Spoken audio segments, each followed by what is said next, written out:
Hello students, good morning. I am a science teacher from Shri Ram Academy High School Satna and I have come to your door to educate you people through audio and video lectures. So students, in this class we will be starting the subject science for class 8. This is a series of lesson for chapter number 2, that is microorganisms, friend and foe, part 3. Okay students, in the last lecture we learned about how the bread industries are using the microorganisms for their commercial purpose, okay, for making curd and bread. So in this particular class we will be learning about the three major uses of microorganisms or involvement of microorganisms in our daily lives. Okay, so first one is the commercial use of microorganisms. Commercial use का मतलब होता है बेटा ऐसा कोई use जिसमें हम क्या करते हैं, सेल करते हैं या फिर क्या करते हैं, उससे प्रॉफिट गेन करते हैं, ठीक है ना। तो अब ये यहाँ पर माइक्रो ऑर्गेनिजम्स का क्या है रोल। तो बेटा जो भी शुगर कंटेनिंग सब्सटेंसेस हैं, जैसे मान लेते हैं कि कोई फ्रूट का जूस है, ठीक है ना, ग्रेप्स का, मान लीजिए ग्रेप्स हैं, ग्रेप्स जूस है, क्रश्ड ग्रेप्स, इनको क्या किया, इसमें हमने क्या किया, ईस्ट पाउडर डाल दिया, ठीक है। ईस्ट पाउडर क्या करेगा बेटा, इसका जो शुगर है उसको किस में कन्वर्ट कर देगा, it will change it into alcohol, okay, and this alcohol is further sailed for many purposes, for pharmaceutical companies, for other purposes also. So alcohol is produced by this method, okay. Similarly, in the similar way, vinegar is also produced. Vinegar जानते होंगे, सिरका जिसे कहते हैं, vinegar is also produced by this process. Now there are other things also that are produced by this process, the conversion of yeast, okay. yeast से हम क्या करते हैं, शुगर का कन्वर्जन कर देते हैं अल्कोहल में, विनेगर में, वाइन्स, एसिटिक एसिड, ठीक है। नाउ एसिटिक एसिड ये सब क्या है, ये सब ऑर्गेनिक कंपाउंड्स हैं, है ना। अब इनका प्रोडक्शन होता है, जो प्रोसेस है इसका पर्टिकुलर एक नाम दिया गया, किसने नाम दिया, साइंटिस्ट थे, उनका नाम था लुइस पास्चर, ध्यान रखेंगे, लुइस पास्चर, ओके। इन्होंने ये डिस्कवर किया फर्स्ट टाइम ही discovered that the yeast changes the sugar into alcohol and this process is known as fermentation.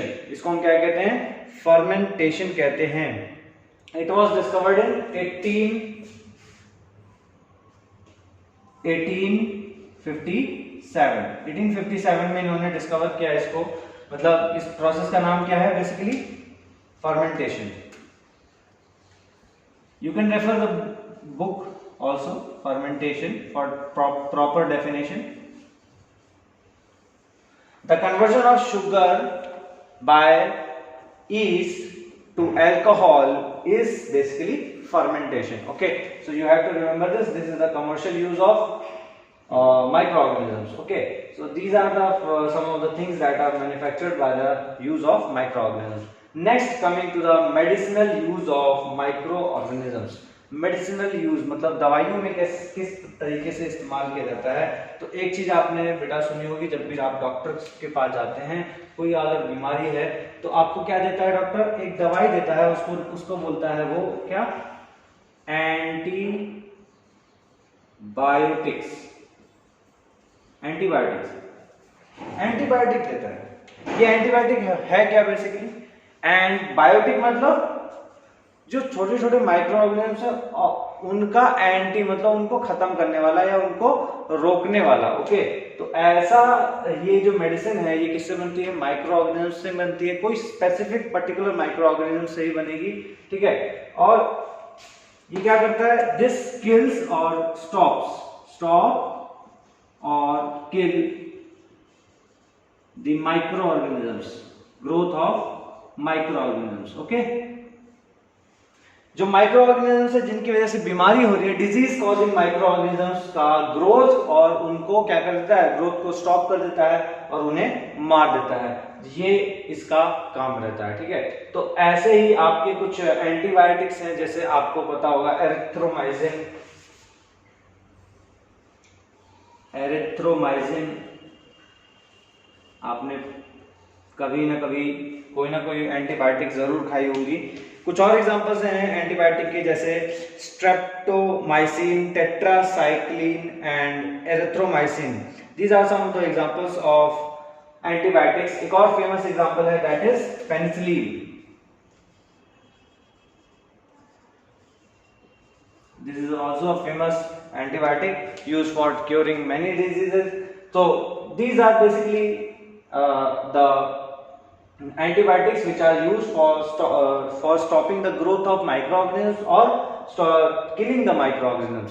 ठीक है, अब बेसिकली ये बनते किससे हैं? These are formed from bacteria and fungi. ठीक है, बैक्टीरिया एंड फंगी से बनाए जाते हैं एंटीबायोटिक्स को, और यही एंटीबायोटिक्स है जो हमें क्या करते हैं, हमें डिफरेंट डिसीजेस को क्योर करने में हेल्प करते हैं। कॉमनली नोन है एंटीबायोटिक्स जो है, मैंने बता दिया आपको कि टेट्रासाइक्लिन, स्ट्रेप्टोमाइसिन एंड एरिथ्रोमाइसिन होते हैं। एरिथ्रोमाइसिन की स्पेलिंग यहाँ पर सही कर लेंगे, टाइपिंग मिस्टेक है, ERYTHROMYCIN. Okay, now there is another microorganism, there are basically these antibiotics, इनका यूज जो है, इनका यूज है ना बहुत ही कॉशियस तरीके से करना चाहिए। कॉशियस मतलब कॉशियस क्यों होना चाहिए? क्योंकि एंटीबायोटिक्स क्या करती हैं, हमारी बॉडी में जाकर के जर्म्स को या फिर कह सकते हैं माइक्रो ऑर्गेनिजम्स को किल करती हैं। तो अगर हम अननेसेसरी बिना डॉक्टर के प्रिस्क्रिप्शन के एंटीबायोटिक्स ले लेंगे तो क्या होगा, हो सकता है कि यूजफुल माइक्रो ऑर्गेनिजम्स क्या हो जाए, इनको हार्म हो जाए, इनकी डेथ हो जाए, ये किल हो जाए अंदर एंटीबायोटिक से, और ऐसा होने पर हो सकता है हमें कोई दूसरी बीमारी हो जाए।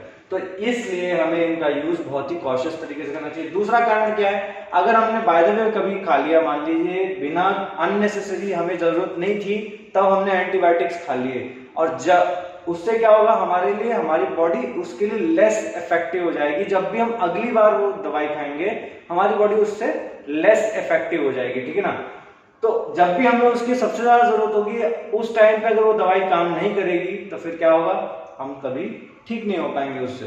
तो इसलिए हमें एंटीबायोटिक्स का यूज बहुत ही सोच समझकर और ध्यान से करना चाहिए। ये बेसिकली चीजें हैं, और इसका यूज बेटा एनिमल्स के लाइव स्टॉक्स में भी किया जाता है, लाइव स्टॉक्स, ठीक है, और पोल्ट्री वगैरह में भी करते हैं। इनके जो खाने की चीजें होती हैं, जो इनको फॉडर दिया जाता है, जो फूड दिया जाता है जो एनिमल्स को, उसमें भी कभी कभी एंटीबायोटिक्स को ऐड किया जाता है टू स्टॉप द इन्फेक्शन।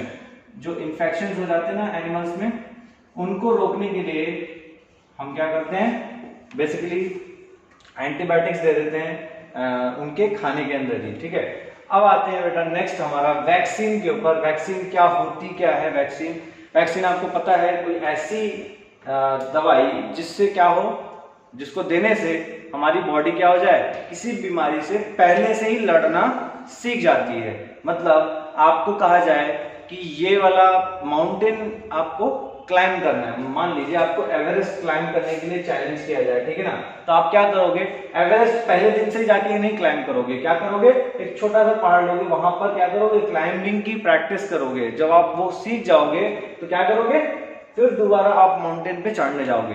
ठीक है, इसी तरीके से हमारी बॉडी भी करती है। क्या करती है, पहले वैक्सीन से क्या होता है, वैक्सीन में हमने क्या किया, दवाई जो है, जो भी बीमारी है उसका हमने क्या किया, डेड एंड डाइड, या फिर कह सकते हैं डेड माइक्रो ऑर्गेनिजम्स, जो भी बीमारी कॉज करते हैं। ठीक है, जैसे पोलियो है तो पोलियो के जो डेड माइक्रो ऑर्गेनिजम्स हैं उनको हम क्या करेंगे, बॉडी के अंदर इंजेक्ट कर देंगे, और जैसे ही वो इंजेक्ट होगा उसमें क्या होगा, बॉडी क्या करेगी, फाइट करेगी उन डेड माइक्रो ऑर्गेनिज्म से, उनसे लड़ना सीखेगी, डेड से, जो कि खत्म हो चुके, जो कोई हार्म नहीं करेंगे, ठीक है। लेकिन बॉडी क्या कर रही है, बॉडी सीख रही है, बॉडी, हमारी बॉडी क्या कर रही है, it is learning to fight the disease. जब फ्यूचर में कभी ऐसी कुछ डिजीज होने वाली होगी हमको उस जर्म से, तो एक्चुअल में हमारी बॉडी क्या करेगी, उससे लड़ लेगी और उस डिजीज को नहीं होने देगी हमारी बॉडी को। तो यही वैक्सीन का क्या है, हमारा कॉन्सेप्ट है जो हम इस्तेमाल करते हैं यहाँ पे फार्मास्यूटिकल कंपनीज में या मेडिकल प्रोफेशन में इस्तेमाल किया जाता है। तो इसका नाम क्या है, जो भी ये जो हमने बनाते हैं, जो वैक्सीन बनाते हैं, उसमें बेसिकली हम बनाते क्या हैं, हम बनाते हैं एंटीबॉडीज को। बेटा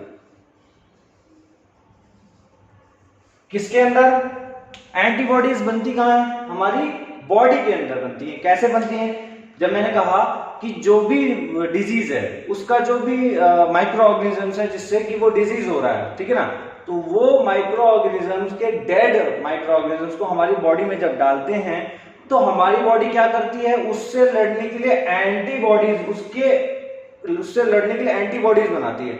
वो एंटीबॉडीज क्या करती है, उनसे जाके के लड़ना सीख जाती है। जब वो एक बार बनना सीख गया, हमारी बॉडी ने लर्न कर लिया कि हाँ हम अब इस डिजीज से लड़ सकते हैं, जब दोबारा कभी वैसी सेम वायरस एंटर करेगा या सेम माइक्रो ऑर्गेनिजम्स एंटर करेगा, तो हमारी बॉडी क्या करेगी, वही एंटीबॉडीज अपने आप प्रोड्यूस कर लेगी अपने शरीर के अंदर, ठीक है। और जैसे ही वो प्रोड्यूस करेगी तो उसके बाद वो माइक्रो ऑर्गेनिजम्स को किल कर सकती है, स्टॉप कर सकती है उनका growth. Okay, so this is the basics of vaccine basically. तो वैक्सीन हमारे लिए क्या है, इन्वेडिंग द बैक्टीरिया।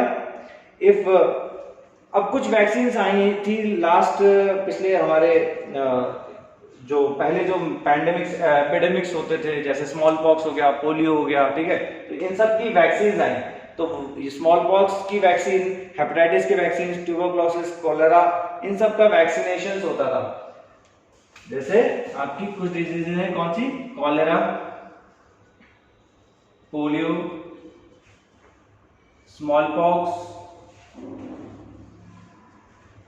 हेपेटाइटिस,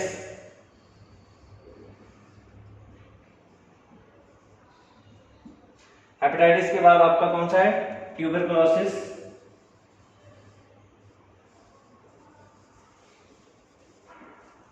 ये सब बीमारियों के लिए क्या है, हमारे पास वैक्सीन अवेलेबल हैं जो हमने अभी तक बना चुके हैं इन बीमारियों के लिए। और इसका जो फर्स्ट वैक्सीन था स्मॉल पॉक्स का, डिस्कवर किसने किया था, एडवर्ड जेनर ने, ठीक है, ध्यान रखेंगे नाम, Edward Jenner,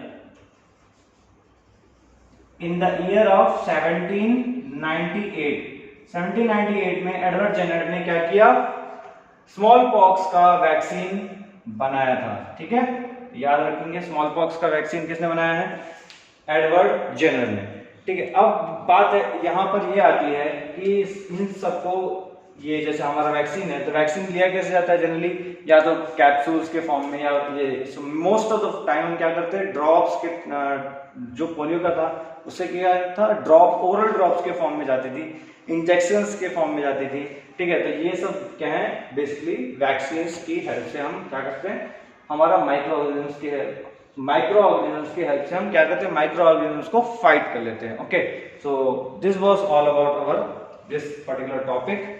In the next lessons, we will be learning about the increasing the soil fertility of it. Okay, thank you so much.